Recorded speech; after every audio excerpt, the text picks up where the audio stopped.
C'est le corollaire de la numérisation de l'économie. Les risques cyber évoluent à toute vitesse et bien malin celui qui pourra prédire avec exactitude quels seront ces risques à l'horizon 2020. C'est pourquoi les entreprises ne peuvent se contenter d'une attitude uniquement réactive. Elles doivent impérativement envisager le sujet de la cybersécurité comme une option stratégique à moyen terme. Et c'est dans cette optique que le SIGREF a réalisé une étude avec l'Institut Futurible sur le thème Entreprise et cybersécurité à l'horizon 2020. À la clé, une série de recommandations pour se préparer dès aujourd'hui aux risques de demain. Au sujet de ces risques de demain, un certain nombre de tendances qui émergent aujourd'hui permettent d'anticiper ce qu'ils seront.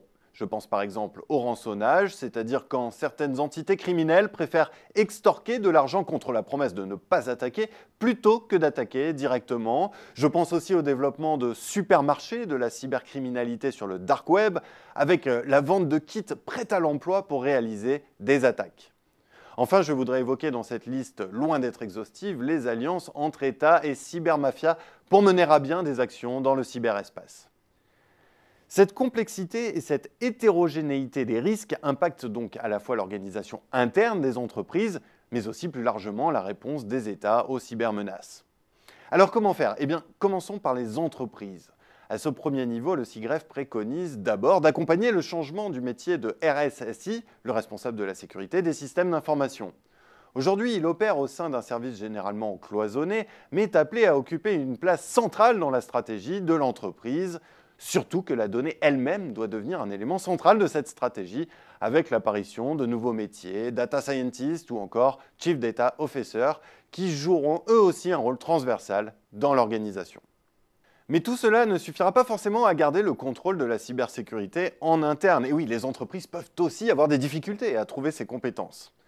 Et quand on pense à Google, on se dit aussi qu'un acteur peut se retrouver en situation de monopole sur ce type d'activité spécifique. C'est pourquoi l'État doit s'investir dans la réponse. D'abord en approfondissant son rôle de co-constructeur des offres de cybersécurité, ce qui se fait déjà aujourd'hui avec l'ANSSI, l'Agence nationale de sécurité des systèmes d'information. Ensuite, en renforçant la R&D pour diminuer la dépendance technologique à l'heure où les États collaborent avec les entreprises dans des buts d'espionnage. C'est ce qu'on a vu avec l'affaire Prism. La réponse à cette même situation implique par ailleurs de renforcer la législation sur la protection des données. Certains pays, à l'instar de la Russie ou de la Chine, imposent déjà par exemple le stockage des données dans des serveurs physiquement présents sur leur sol.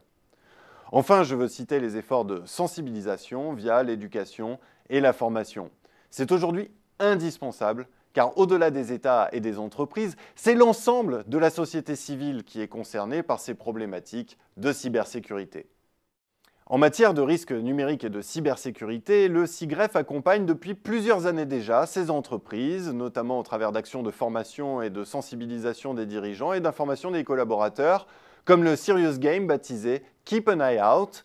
Ce jeu vidéo à but pédagogique, financé par 47 grandes entreprises, vise à faire acquérir aux collaborateurs les bons réflexes en matière de sécurité. Le SIGREF a enfin réalisé une campagne de sensibilisation du grand public au travers des spots humoristiques. Les 4 épisodes de la Hack Academy mettent ainsi en avant de manière décalée 4 cyber-risques majeurs et fréquents. Avec le soutien de l'ANSSI, du ministère de l'Intérieur et de plusieurs grandes entreprises, la campagne cherche à faire passer le message sur Internet « Je reste en alerte » pour que chacun prenne conscience des dangers qui pèsent sur les données personnelles et devienne un rempart face à ceux-ci.